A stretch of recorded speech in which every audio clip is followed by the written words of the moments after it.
Muy buenas noches con todos. Un ameno y cordial saludo a todos los asistentes que se vienen conectando a través de la sala de Zoom.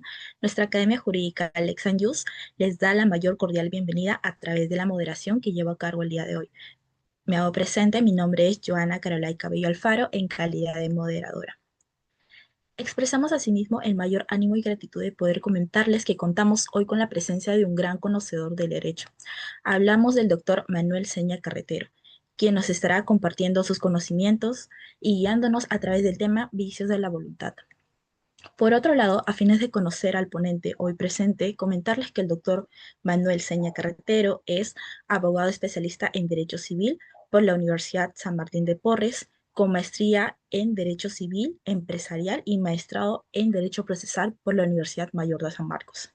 En tanto, estimados, con la debida presentación y el mérito reconocimiento ante todos los colegas y asistentes presentes, en nombre de la Academia de Estudios y fundadores PRESE, le damos la bienvenida a nuestra casa de estudios.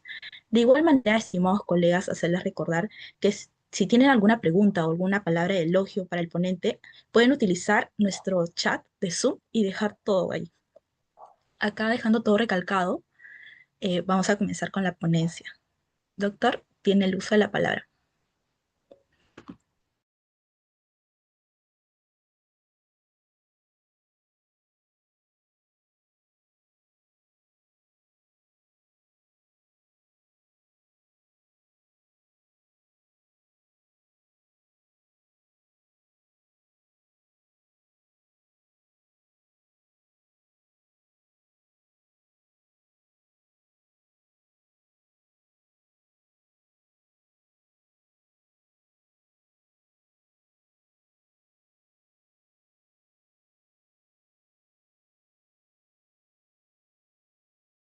Noches, ¿se me escucha?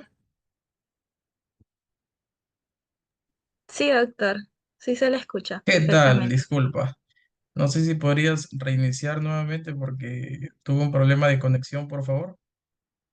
Todos los presentes, agradezco enormemente tener el honor de participar en este diplomado junto a grandes profesionales, específicamente para hablar sobre el acto jurídico en general y en específico sobre los vicios de la voluntad en el acto jurídico.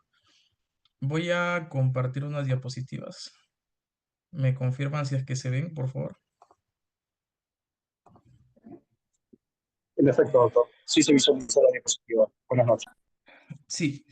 Hoy día vamos a tocar un punto trascendental, creo, pero poco manipulado por la jurisprudencia en cuanto al acto jurídico. Probablemente el acto jurídico sea uno de los libros más importantes, si no el más importante de nuestro Código Civil. Tanto es así que existen por lo menos 4 plenos casatorios, es decir, 4 pronunciamientos emitidos por la Corte Suprema con carácter de precedente vinculante que hacen referencia al acto jurídico. El cuarto pleno casatorio relativo al desalojo por ocupación precaria, pero que al mismo tiempo permite analizar y declarar la nulidad del acto jurídico si es que así se analizara dentro de un proceso de desalojo. El quinto pleno casatorio que discute sobre la posibilidad de impugnar a través de un acto jurídico un acto de asamblea general emitido dentro de una asociación. El octavo pleno casatorio que se trata propiamente de la nulidad del acto jurídico en la disposición unilateral de los bienes sociales. Y por último, el noveno pleno casatorio que analiza la posibilidad de discutir dentro de un proceso sumarísimo otros asuntos complejos, dentro de ellos también la nulidad del acto jurídico, pero manifiestamente declarado o manifiestamente nulo, evidentemente inválido. Durante esta exposición vamos a trasladarnos no solamente hacia los vicios de la voluntad y hacia la voluntad expresamente declarada, sino que vamos a discurrir entre lo que significa un acto jurídico, cuál es su estructura, cómo es que ha evolucionado en el tiempo, la estructura y la definición de un acto jurídico, cuáles son las causales de ineficacia del acto jurídico, funcional o estructural, y finalmente, específicamente nos referiremos a los vicios de la voluntad, que vienen a representar un problema, una enfermedad, por así decirlo, en uno de los elementos del acto jurídico, como es la declaración manifiesta o la voluntad debidamente formada. En principio, probablemente ya les han hablado en sesiones anteriores sobre lo que supone un acto jurídico.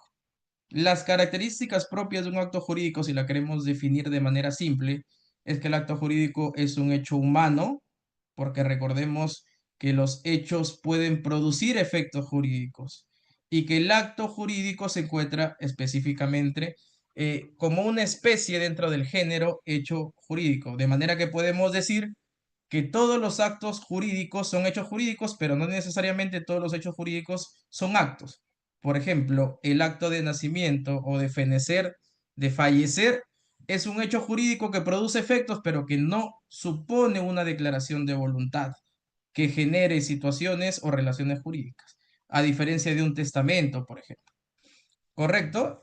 Por otro lado, el hecho jurídico, para que sea acto, requiere ser voluntario, requiere ser lícito, tiene que producir efectos jurídicos y finalmente su tendencia es crear, regular, modificar o extinguir relaciones o situaciones jurídicas. Aquí es importante detenernos un poco porque básicamente lo que recoge nuestro Código Civil es la definición de estructura clásica de un acto jurídico. Si es que nos fijamos, el artículo 140 del Código Civil reconoce que precisamente el acto jurídico es la manifestación de voluntad destinada a crear, regular, modificar o extinguir relaciones jurídicas y establece cuáles son los requisitos que se requieren para que este acto jurídico no solamente sea válido, sino también produzca efectos jurídicos, efectivamente. Otro punto relevante es también señalar que cuando hablamos de acto jurídico también nos referimos a negocio jurídico. ¿Cuál es la diferencia, profesor? La diferencia es que el negocio jurídico tiene carácter patrimonial propiamente dicho y que además el negocio jurídico supone la existencia de un acuerdo de dos o más partes, mientras que el acto jurídico de manera general también puede ser emitido por una sola persona, como repetí hace un momento el testamento o el otorgamiento de poder, solamente para citar dos ejemplos. Entonces, debemos entender que cuando se ha hablado sobre la estructura del acto jurídico, durante la evolución de la definición del acto jurídico, han habido básicamente dos doctrinas que se han encargado de definirlo, no solamente respecto a su asunto netamente formal, sino también al asunto sustancial. Es decir, ¿cuál es la estructura de un acto jurídico para que pueda ser considerado válido? La doctrina clásica nos habló en un primer momento sobre tres tipos de elementos característicos del acto. Uno es el elemento esencial o los elementos esenciales, los elementos naturales y los elementos accidentales. ¿Cuáles eran los elementos esenciales? La doctrina hacía alusión al artículo 140 y decía, bueno, tiene que haber un agente capaz, tiene que haber un fin lícito, un objeto jurídica y físicamente posible y además la forma prescrita bajo sanción de nulidad si es que así lo requería el acto. Entiéndase, por ejemplo, la donación de un bien inmueble, que necesariamente requiere la formalidad específica a través de un documento protocolar como es la escritura pública. O, en el caso del comodato, que requiere ser otorgado a través de un elemento escrito, requiere un documento escrito. Solo para citar dos ejemplos también. Entonces, decía, estos son elementos esenciales. ¿Cuáles eran los elementos naturales a los que hacía alusión la doctrina clásica? Los elementos naturales eran todos aquellos consustanciales de un determinado contrato sobre los cuales la parte podía prescindir de ellos. ¿Cuáles son, por ejemplo?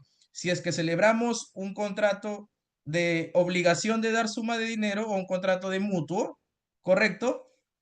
Un elemento natural para la doctrina clásica vendría a ser la implicancia de intereses legales dentro de este contrato de mutuo. Porque a pesar de que las partes no los hayan establecido, se entendía que estaban inmersos en ellos, pero las partes también podían renunciar. Otro tipo de elemento natural para la doctrina clásica era, por ejemplo, la incorporación del saneamiento por evicción, que es consustancial a todos los contratos sobre bienes inmuebles, como la compra-venta, por ejemplo, que también puede renunciarse de manera preliminar. ¿Cuál es la crítica que se hacía a este tipo de definición? Que en realidad no era propiamente un elemento del acto jurídico, sino más bien que formaba parte de sus efectos. Es decir, si yo celebro una compraventa, un efecto consustancial es que mi vendedor esté sujeto a la obligación de sanear por evicción el bien inmueble. O si es que yo celebraba un contrato de mutuo dinerario, el deudor estaba obligado a pagarme intereses legales. Esto no incidía en la eficacia ni en la validez del acto jurídico, por eso es que se abandonó esta definición, como vamos a ver propiamente en la doctrina moderna. Y los otros eran los elementos accidentales. ¿Cuáles eran, profesor? Los elementos accidentales son todos aquellos que sin que estén necesariamente intrínsecos en la naturaleza de cada contrato en específico, las partes podían acordar. Por ejemplo, son todas las modalidades que se podían, o todos los modos que podían incorporarse en un acto jurídico, como son, por ejemplo, la condición con efecto suspensivo, la condición resolutoria, el plazo, por ejemplo.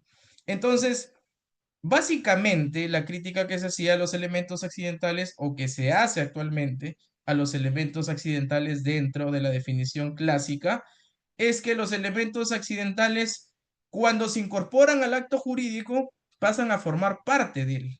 Son cláusulas de acuerdos voluntarios por las partes y no así propiamente suponían o suponen de que el acto jurídico, en base a ellos, vaya a desplegar o no efectos jurídicos. Es por este motivo que la doctrina moderna, antes de hablar de elementos esenciales, naturales o accidentales, así hace referencia actualmente a elementos, presupuestos y requisitos. Esta incorporación o de la estructura del acto jurídico, de la definición de su estructura, fue incorporada en el Perú por el profesor Lizardo Taboada Córdoba, que además fue profesor de la Academia Nacional de la Magistratura y que ahora es la definición que comparten todo el Poder Judicial, porque precisamente a todos los jueces, incluyendo fiscales también, cuando ven temas relativos a nulidad de acto jurídico, se les ha impartido, se les ha extendido este tipo de conocimientos vinculados precisamente a la definición de la doctrina moderna. ¿De qué hablamos, profesor, cuando nos referimos a elementos, presupuestos y requisitos? Bueno, básicamente en la doctrina moderna del acto jurídico se habla de que existe una declaración de voluntad y la causa o la finalidad del acto jurídico. Es decir, no puede existir acto jurídico sin que exista declaración de voluntad y sin que contenga un objeto, una causa, una finalidad, o causa o finalidad para ser más exactos. Esto que supone de que en los contratos o negocios jurídicos debe haber un acuerdo de partes y en los contratos o actos jurídicos unilaterales, para hablar propiamente, debe haber necesariamente una expresión de voluntad.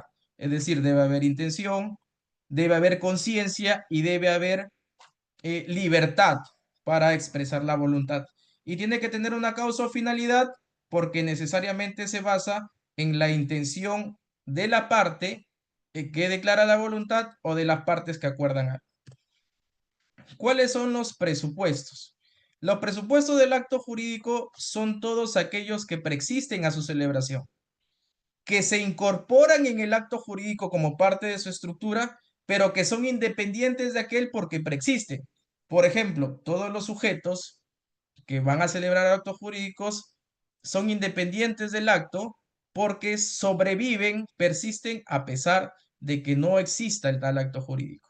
Mientras que el objeto viene a representar propiamente el bien sobre el cual se forman relaciones jurídicas o sobre el cual se crean relaciones jurídicas. Entonces, en el caso de la compraventa, por ejemplo, comprador y vendedor vienen a ser los objetos y el objeto viene a ser el inmueble que forma parte de la compraventa, para hacerlo en sencillo. ¿Y cuáles son los requisitos? Los requisitos son todas las condiciones que deben contener los elementos y los presupuestos para que el acto jurídico pueda ser válido y pueda desplegar efectos jurídicos. Entiéndase que la declaración de voluntad debe ser ejercida por un sujeto que tenga capacidad legal de ejercicio. El objeto del acto jurídico debe ser lícito, no debe ser contrarias a las normas que forman parte del sistema jurídico. El objeto además debe ser física y jurídicamente posible. No puede ser producto de la fantasía, ni mucho menos un elemento que sea imposible de creación humana. Debe haber una determinación en especie y cantidad, sobre todo en los contratos de compra-venta o en los contratos que tengan como tal la disposición de un bien mueble o inmueble. Y la voluntad debe estar sometida a un proceso formal de formación. Vamos a ver más adelante que nuestra exposición está referida específicamente al último requisito, que es la voluntad sometida a un proceso normal de formación. Si queremos hacer un resumen de lo que hemos hablado, podríamos ver en la siguiente imagen cómo es que los elementos, presupuestos y requisitos consustancialmente se vinculan y que además permiten apreciar cuál es la estructura concreta del acto jurídico. Lo dejo un momento de repente para que le tomen una captura.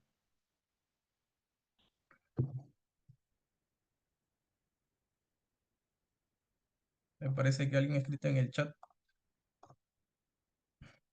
Ok. Sí, doctor, dice ahí. Ahora bien, cuando existe el acto jurídico, lo más relevante, lo más sustancial, es que el acto jurídico produzca efectos. Y solamente va a producir efectos si es que es válido.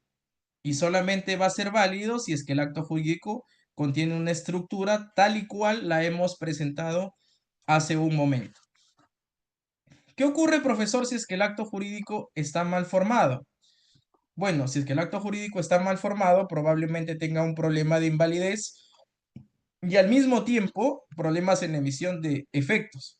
¿Y qué sucede, profesor, si es que el acto jurídico, a pesar de estar válidamente formado, tiene problemas que son posteriores, que son sobrevivientes a su celebración, como por ejemplo, en el camino las partes se dieron cuenta de que quien había transferido el bien inmueble no era el dueño, o de que el bien inmueble, a pesar de que fue transferido válidamente, eh, fue vendido por un monto menor y aprovechándose de una necesidad ajena.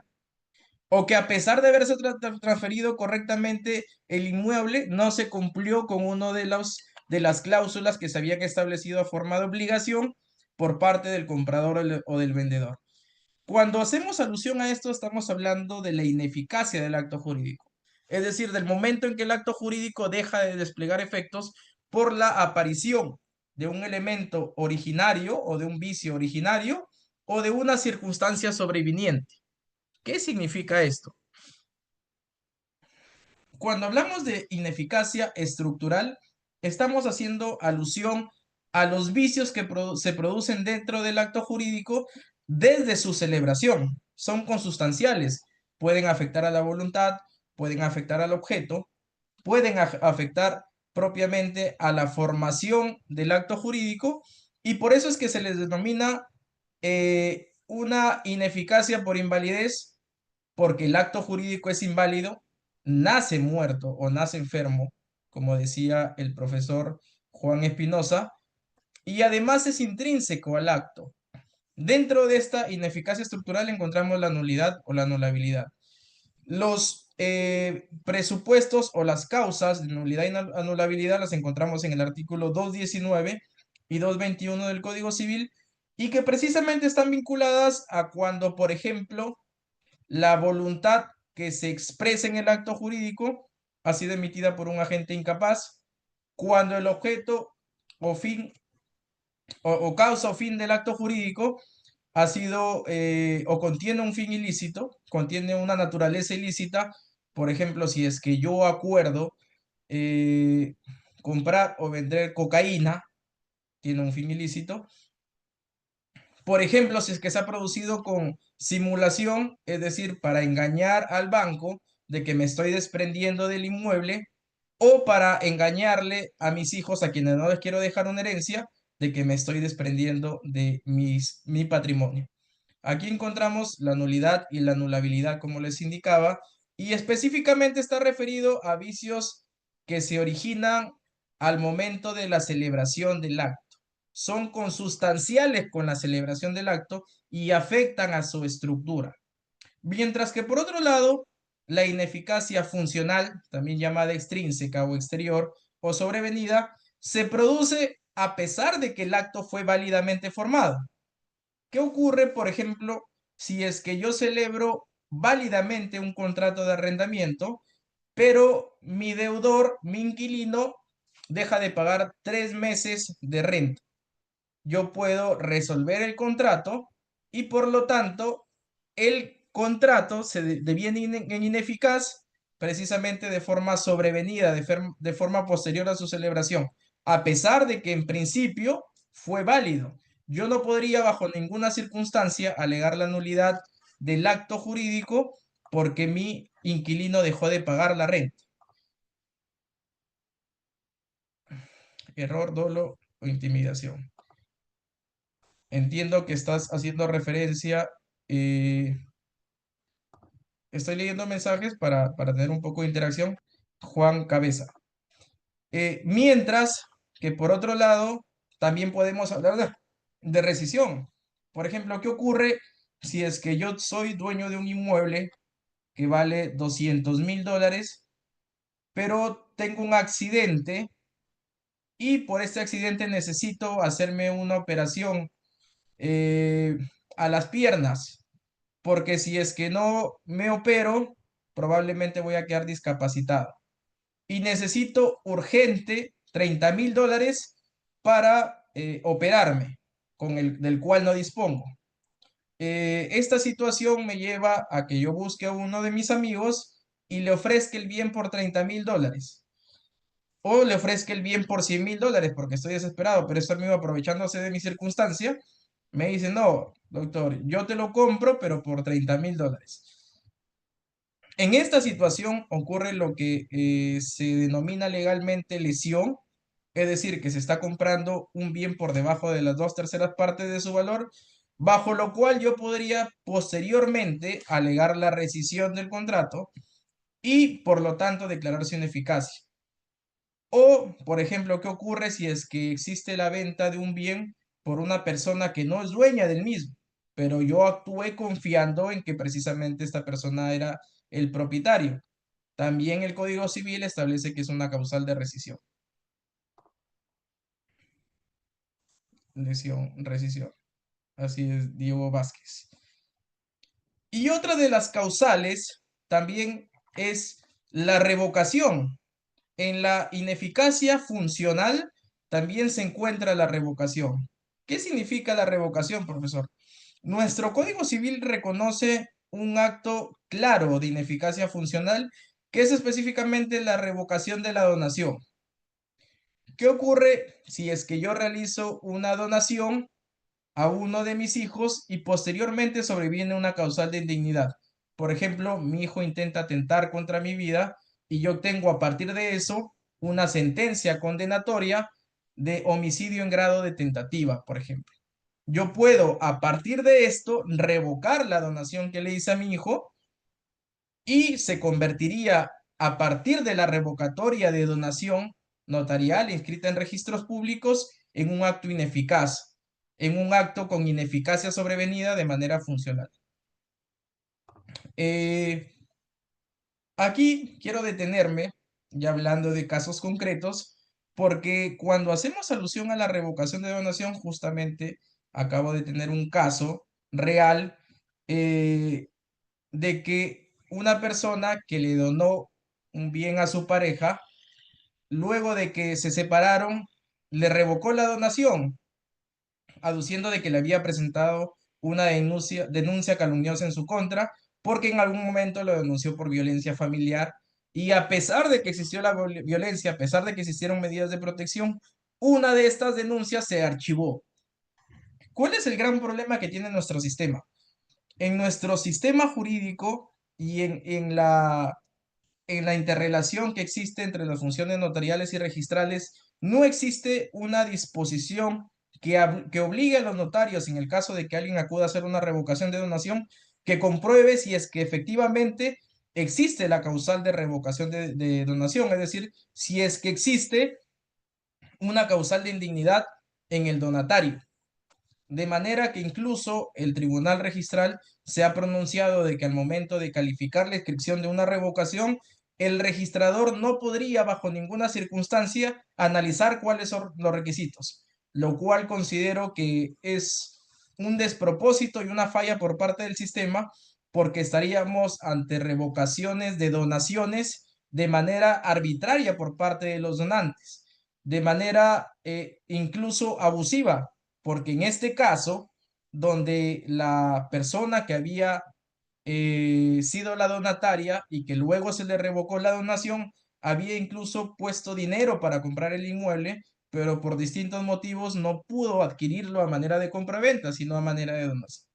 Entonces, este es un asunto que creo que el legislador puede atender o la jurisprudencia puede establecer como facultades por parte de los notarios y los registradores públicos al momento de analizar una revocación de donación. Ojo que además la norma, precisamente para proteger esta circunstancia, permite de que se pueda presentar una contradicción a la revocación de la donación. Ahora, ¿qué ocurre en los casos donde existe un problema en la manifestación de voluntad? Como ya hablábamos anteriormente, el acto jurídico no solamente es importante en su estructura, sino que además es importante que todos los elementos, presupuestos y requisitos se cumplan para que no tengan ningún problema al momento de producir efectos jurídicos.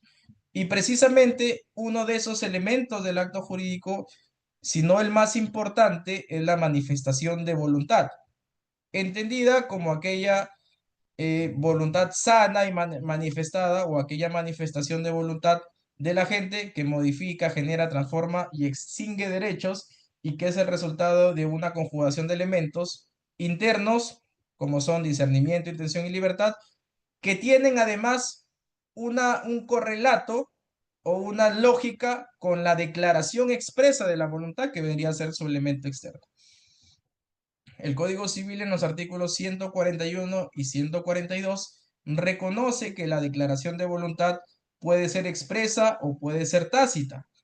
Naturalmente es expresa cuando es transmitida de forma verbal, de forma escrita o a través de cualquier medio tecnológico que permita reconocer probatoriamente de que se ha manifestado una intención de celebrar un acto jurídico, y además es implícita o es tácita cuando de las circunstancias y del actuar de la gente que forma parte del acto jurídico puede entenderse que también manifiesta su voluntad tácita de celebrarlo. Ahora, ¿qué ocurre cuando existen vicios en la voluntad? Hay que hacer una diferencia entre las causales de nulidad y de anulabilidad del acto jurídico vinculadas a la voluntad.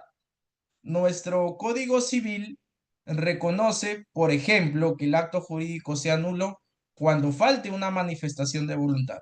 ¿Cuándo ocurre esto, profesor?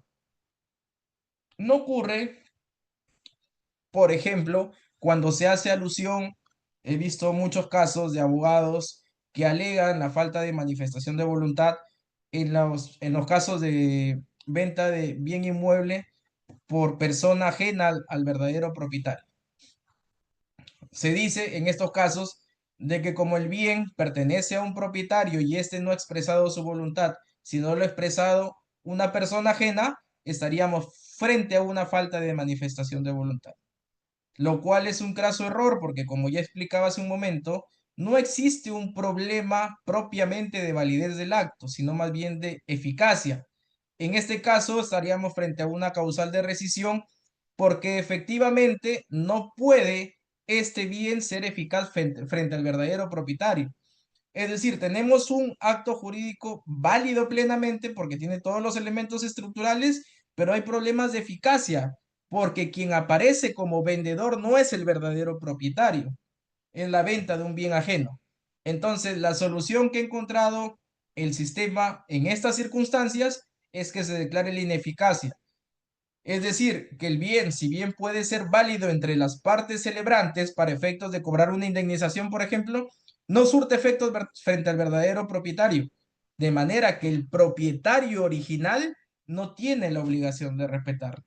Esto es importante aclarar porque existe una gran confusión, no solamente en la doctrina, sino también en la práctica de abogados y jueces que confunden la ineficacia con la validez y que no saben aplicar los temas de rescisión contractual. Por otro lado, propiamente la falta de manifestación de voluntad ocurre en los casos de suplantación de identidad, por ejemplo. En el quinto pleno casatorio, efectivamente, se ven una situación de tal circunstancia porque efectivamente se denuncia dentro de las causales de nulidad la falta de manifestación porque varios de los asociados que formaban parte del acuerdo que se estaba impugnando no habían manifestado su voluntad, ya sea porque nunca asistieron a la Asamblea General o ya sea porque habían fallecido. En estos casos, estrictamente, existe una falta de manifestación de voluntad porque la gente nunca la expresa, nunca la manifiesta. Más bien existe un tercero ajeno que se hace pasar por él, que lo suplanta, que lo reemplaza de manera ilícita y que además conlleva a consecuencias penales. Entonces, mientras que los vicios de la voluntad están referidos a la voluntad expresamente existente, pero que tiene problemas, que tiene vicios, que es una voluntad expresada de manera enferma o el acto jurídico nace enfermo, en palabras del profesor Juan Espinosa, como repetí hace un momento. Entonces, si queremos atender a los vicios de la voluntad, podríamos decir que los vicios de la voluntad son los factores perturbadores, distorsionadores, que impiden que la voluntad se forme de manera sana.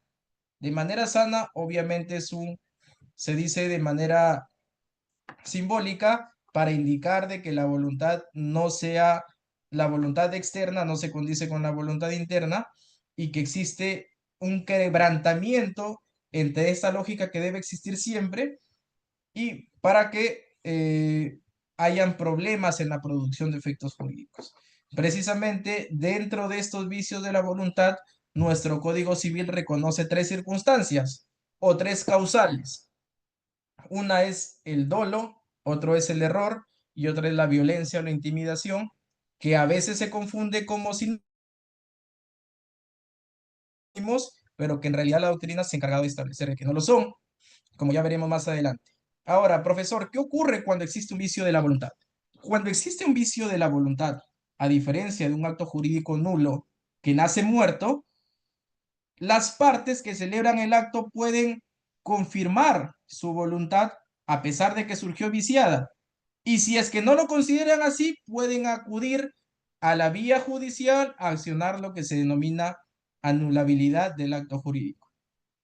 Aquí es importante también señalar, porque pareciese que se han establecido de forma distinta, pero tanto la declaración de nulidad del acto jurídico o la acción de nulidad como la de anulabilidad, lo que buscan es la declaratoria de invalidez del acto jurídico. Ambos buscan que el acto jurídico se declare inválido y que por ende no produzca efectos, ya sea en un lado porque el acto jurídico nació muerto, desde el momento de su celebración el acto jurídico es inválido, o ya sea porque el acto jurídico puede ser declarado inválido. Depende de la parte celebrante que el acto jurídico sea declarado inválido, porque además existe un plazo de prescripción y porque además la norma permite que el acto jurídico anulable pueda ser confirmado por el celebrante.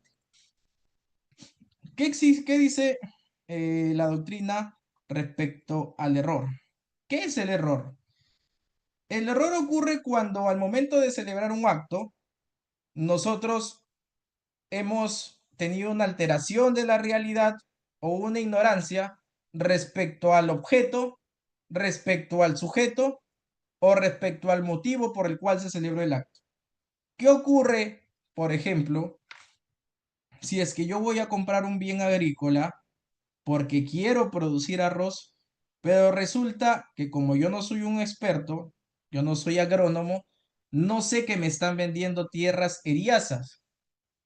Y obviamente tampoco el vendedor me ha dicho que son tierras eriazas, ni mucho menos el vendedor me lo ha vendido o me lo ha transferido con la intención de engañarme, sino simplemente que yo nunca le manifesté la razón por la cual lo compraba y él nunca me manifestó las características del bien, porque lo que le importaba y nos importaba a ambos era comprar y vender el inmueble. En estos casos, donde yo he manifestado eh, mi intención de comprar el inmueble, pero he actuado bajo error porque lo que pretendo es precisamente adquirir el bien para sembrar arroz o sembrar caña, lo que fuese. Estamos frente a una situación de error. Estamos frente a una situación que ha sido determinante para la celebración del acto jurídico, porque si es que yo no hubiese tenido la ignorancia de que el bien era eriazo, nunca hubiese celebrado ese acto jurídico. A esta situación de determinancia para celebrar el acto jurídico es lo que se le conoce como error esencial y que se encuentra regulado en el artículo 202 del Código Civil, que establece de manera taxativa cuáles son las causales frentes a la cual yo estoy facultado para actuar por la acción de anulabilidad por error esencial. Otra característica importante del error es que como no existe participación ninguna de la gente que transfiere el bien, por ejemplo, yo no puedo alegar la indemnización, yo no puedo accionar y requerir una indemnización por daños y perjuicios, porque no existió en ningún momento un engaño, sino existió una alteración de la realidad o una ignorancia del tema que precisamente me lleva a solicitar la anulabilidad de este acto jurídico. Ahora, un gran problema del error dentro de la práctica es el tema probatorio. Porque si nos ponemos a pensar, en el caso que yo les estoy indicando, ¿cómo es que yo me doy cuenta de que específicamente, o cómo puedo probar, en el caso concreto ante un juez, de que yo quise comprar el bien con fines agrícolas y en realidad el error no fue, o la causa por la cual yo lego la anulabilidad no fue porque me desanimé de comprar el bien? Creo que muchas veces el error comisivo, el error por comisión, tiene problemas, grandes problemas probatorios, y es por eso que si acudimos a la jurisprudencia encontramos muy pocos casos de error, porque existen dificultades al momento de demostrar de que efectivamente yo celebré el contrato por error y eso me lleva a la anulabilidad del acto. Ahora, otro tipo de error o otro tipo de característica del error es que el error sea conocible. ¿Qué significa, profesor, que sea conocible? Es decir, que una persona dentro de la diligencia normal que pueda realizar al momento de celebrar el acto jurídico, realice todas las acciones necesarias para conocer de que el error podía estar dentro del acto. Y aquí estoy poniendo dos ejemplos. Imaginemos que un dueño de un club de fútbol celebra un contrato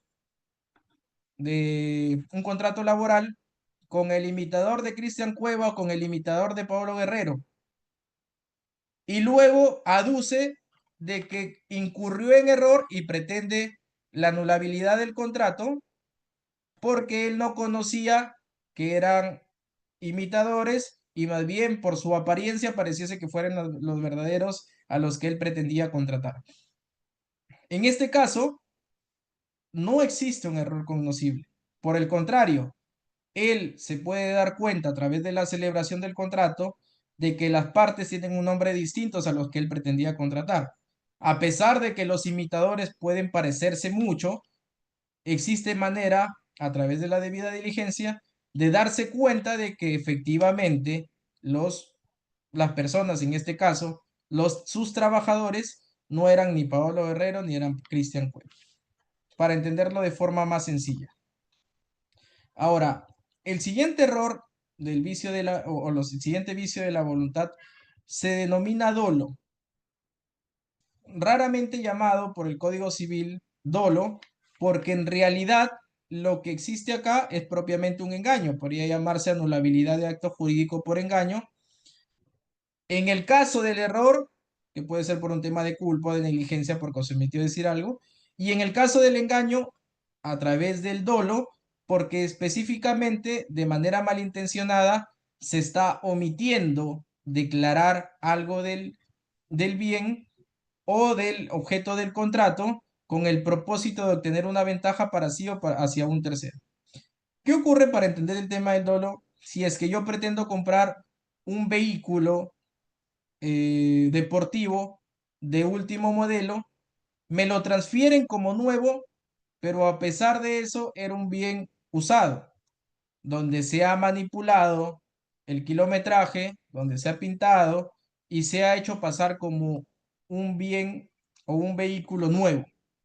En este caso, evidentemente existe un engaño por parte del vendedor que llevó no solamente a que yo comprara el vehículo como nuevo, sino además que diera un monto más alto del que yo hubiese dado si es que este bien era de segunda, o que probablemente yo no hubiese comprado porque estoy acostumbrado a comprar solamente vehículos nuevos.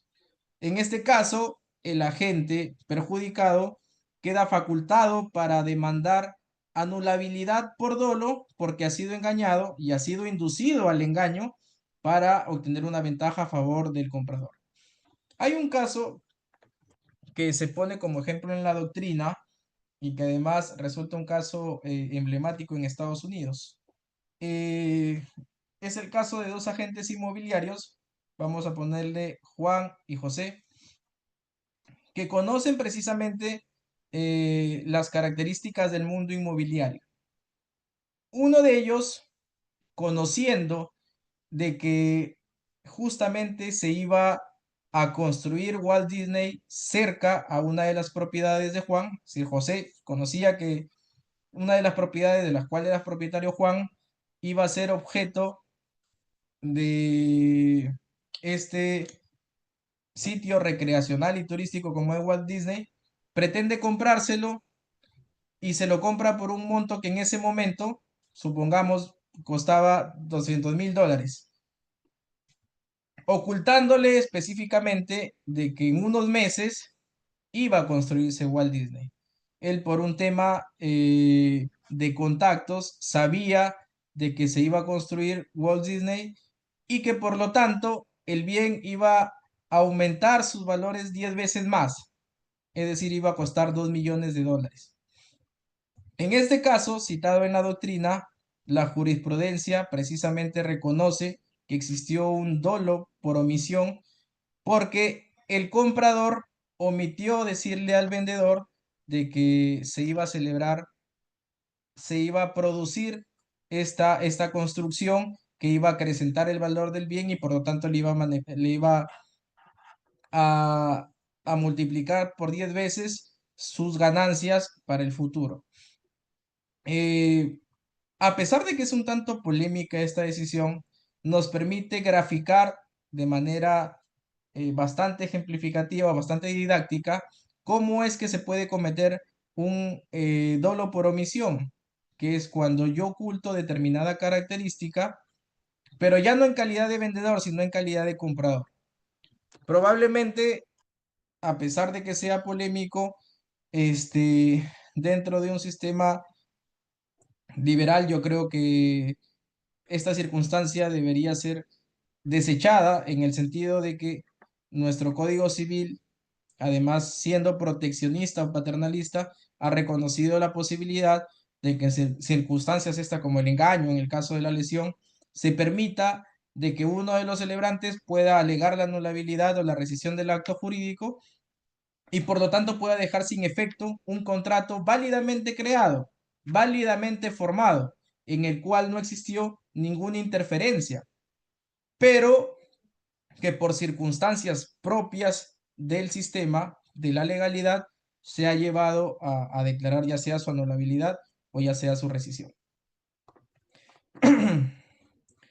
Ahora, este es otro asunto mucho más polémico que el anterior. Otro de los vicios que pueden producirse en la manifestación de voluntad es la violencia o la intimidación. En la doctrina se ha diferenciado la intimidación con la violencia, entendida del siguiente modo. Cuando hablamos de intimidación, lo que hace alusión el código es propiamente a la amenaza, es decir, al temor que se traslada a una persona de que va a sufrir un mal inminente si es que no celebra el acto jurídico.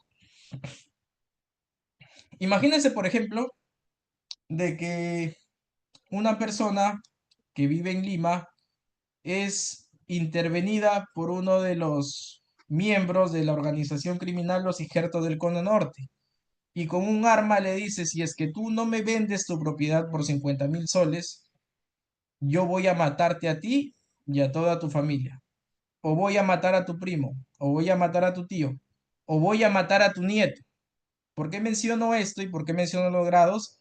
Porque la norma permite incluso de que la amenaza que vicia la voluntad puede extenderse hacia los parientes del cuarto grado de consanguinidad y el segundo de afinidad.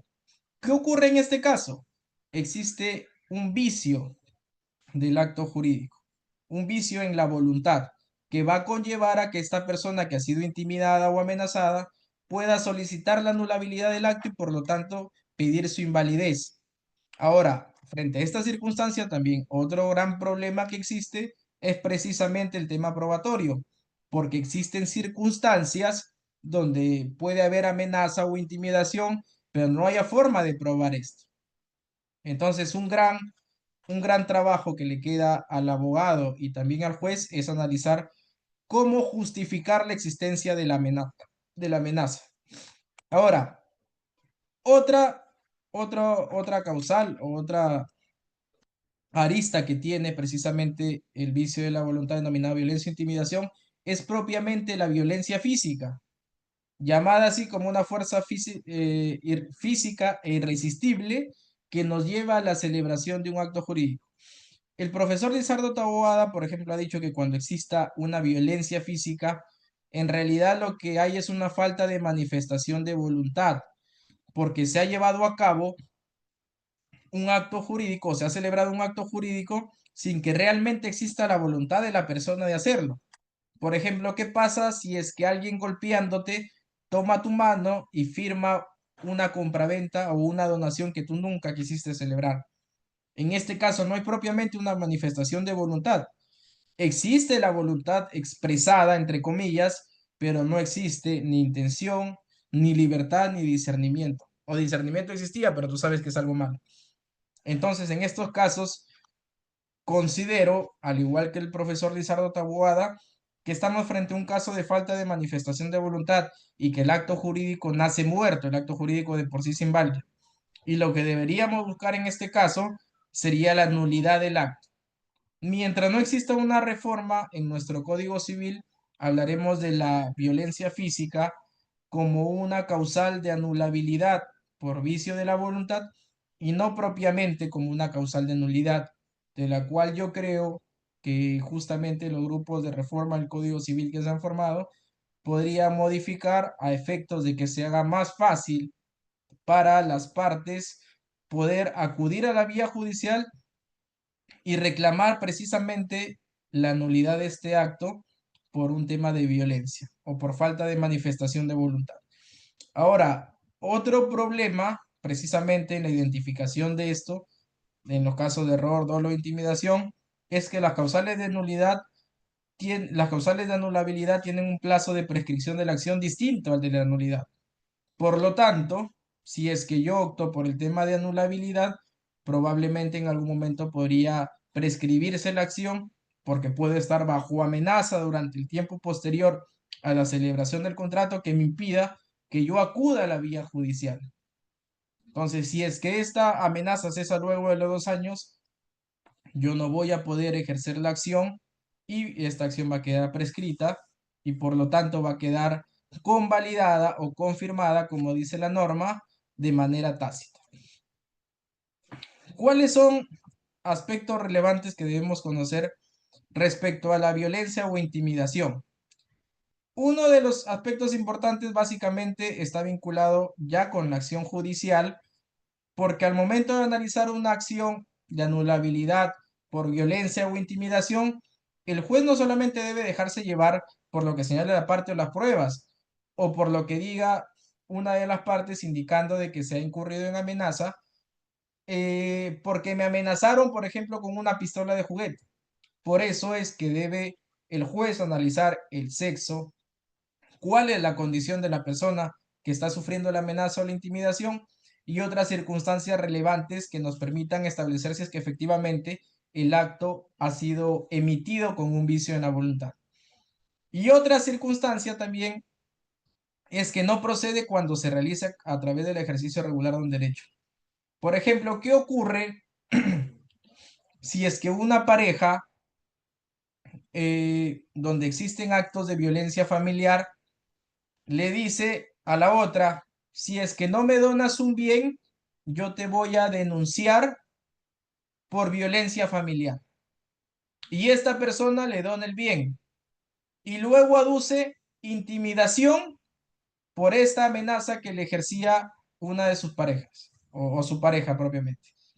En este caso, de ninguna manera podría justificar que existe intimidación porque lo que hizo su pareja al momento de amenazarlo, al momento de intimidarlo, no era más que decirle que iba a ejercer su derecho regularmente, porque todas las personas que son violentadas dentro de un sistema familiar pueden acudir a presentar una denuncia por violencia familiar, lo cual constituye parte del ejercicio regular de un derecho. Esto es lo que señala el artículo 217 del Código Civil. Y tampoco procede la violencia por un temor reverencial. ¿Qué ocurre, por ejemplo, si es que dentro de una pareja, una de ellas le dice, si es que no me donas el bien, yo te voy a terminar la relación? O, por ejemplo, si es que yo admiro a mi jefe y mi jefe me dice, si es que no le vendo el bien, me va a dejar de hablar, vamos a perder un vínculo amical.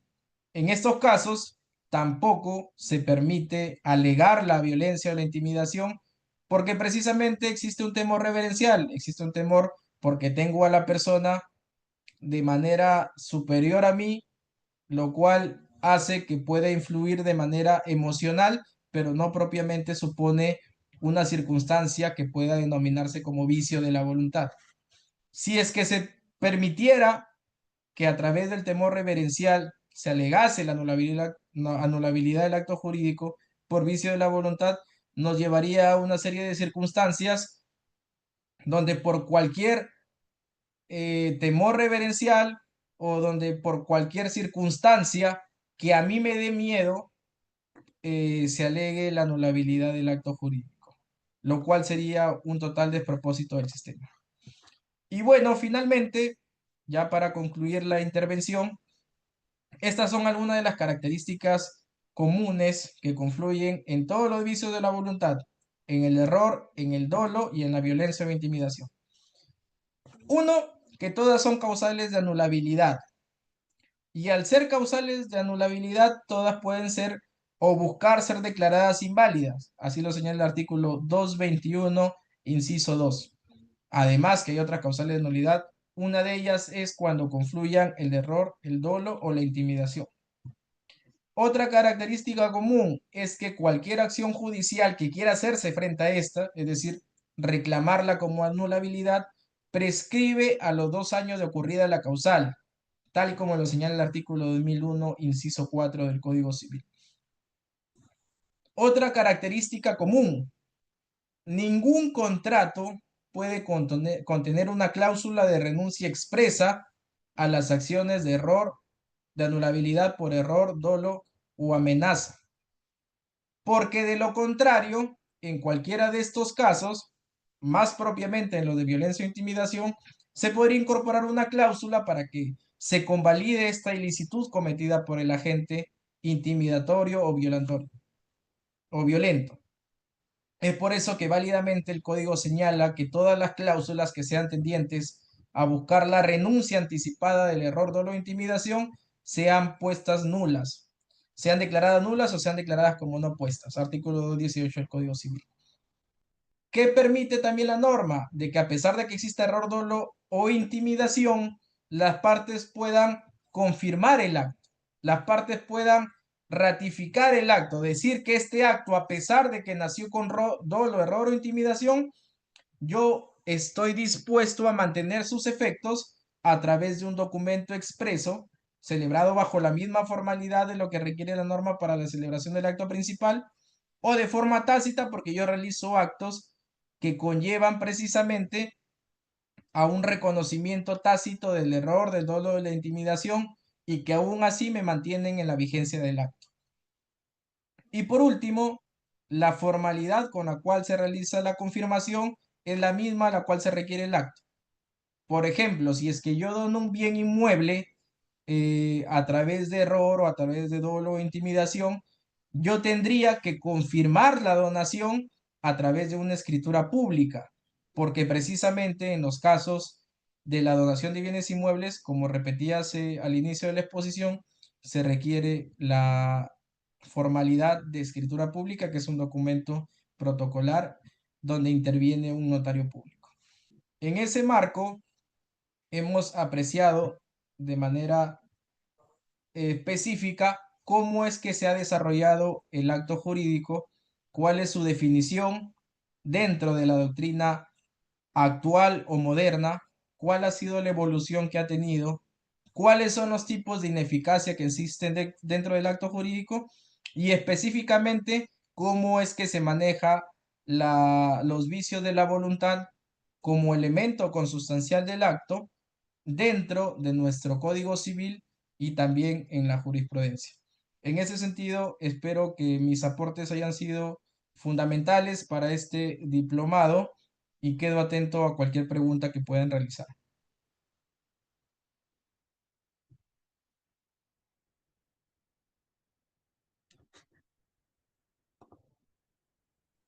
Muchas gracias, doctor Seña. Creo firmemente que tenerlo aquí compartiendo su sabiduría es un gran honor para todos nosotros.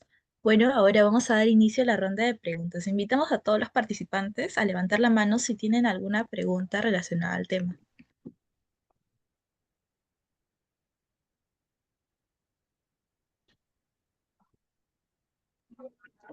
Sí, buenas noches. Disculpe.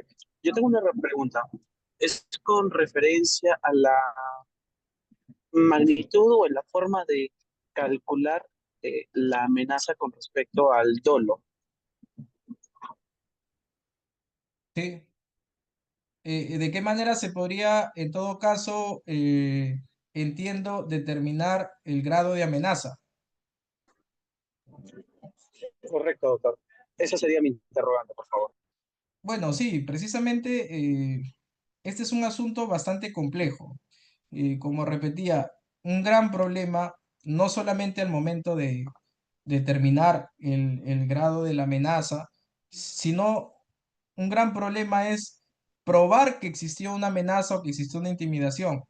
Y además demostrar y analizar que esa amenaza es de tal grado que me producía un peligro inminente. Entonces, existen poquísimos casos, por no decir casi ninguno, donde realmente la Corte Suprema ha analizado el tema de la amenaza o intimidación. Lo único que ha hecho la Corte Suprema en todos los casos infundados es precisamente indicar cuál es la definición de la amenaza o intimidación, pero nunca ha establecido criterios para determinar cuál es el grado de la amenaza.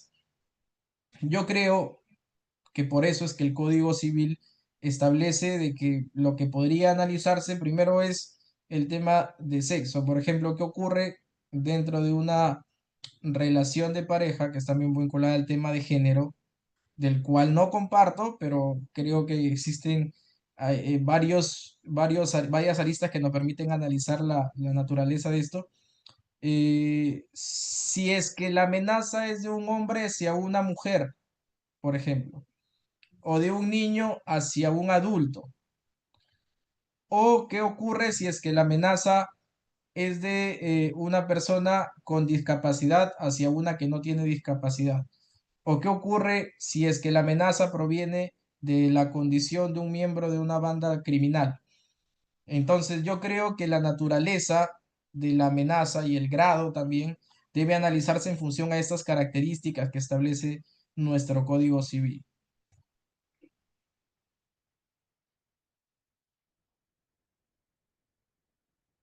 Sí se escuchó, ¿verdad? Muchas gracias, doctor. Sí, Bueno, espléndida explicación. Bueno, ¿hay alguna otra pregunta?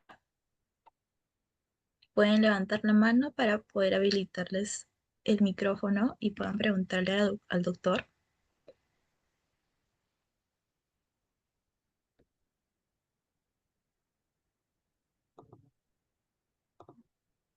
Bueno, creo que ha quedado todo muy claro, la verdad.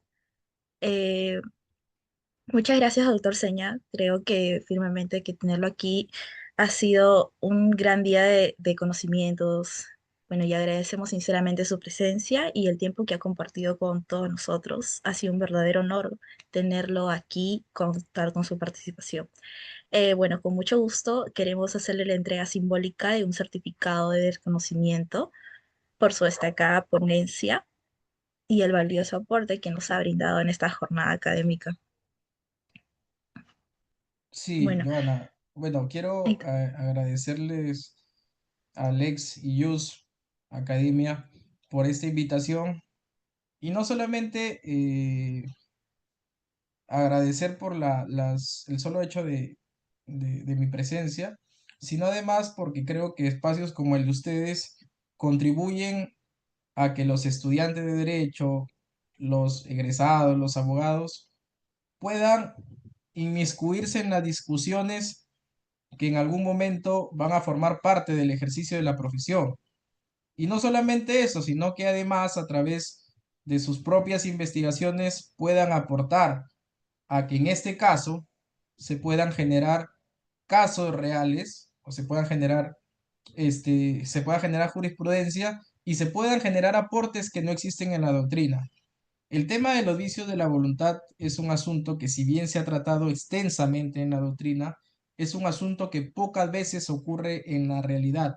Existen pocos casos judiciales vinculados a los vicios de la voluntad y no creo que sea porque no existan, sino porque los abogados desconocen que pueden alegarse de esta forma algunas circunstancias que ocurran en torno a la celebración de un acto jurídico, porque generalmente la mayoría de personas recurren a lo fácil, que es la nulidad, pero no propiamente a estas situaciones como por ejemplo la revocación de donación, como la anulabilidad por dolo, que podrían generar casos, pronunciamientos o casuística en general que contribuyan tanto a la doctrina en particular sobre el acto jurídico y a la academia del derecho en general. Entonces, te agradezco por la invitación y también los invito a todos los que forman parte de la comunidad jurídica, estudiantes, abogados y jueces, a que participen de manera más continua en este tipo de eventos y que además contribuyan con su investigación. Muchas gracias, doctor. Acá le leo un poco de lo que dice el reconocimiento, ¿no? Academia Jurídica Alex Yus otorga el siguiente reconocimiento al doctor Manuel Seña Carretero por su destacada participación en calidad de ponente en el evento denominado Diplomado Especializado en Derecho y Acto Jurídico, con el tema Vicios de la Voluntad, organizado por la Academia Jurídica Alex Yus, evento realizado sábado 12 de julio de 2025 de manera virtual, firmado por nuestro director Juan Pablo y por el colegio, bueno, el ilustre Colegio de Abogados de Cusco. Bueno, ha sido un placer compartir con todos ustedes esta increíble ponencia. Conmigo será hasta una próxima oportunidad. No me voy sin antes invitarlos a seguir conectados con nosotros a través de nuestras redes sociales y estar atentos a los próximos eventos de nuestra Academia Jurídica Alex Anyus. Bueno, hasta una próxima oportunidad y muchas gracias por su participación. Muchas gracias, doctor. Muchas gracias, buenas noches.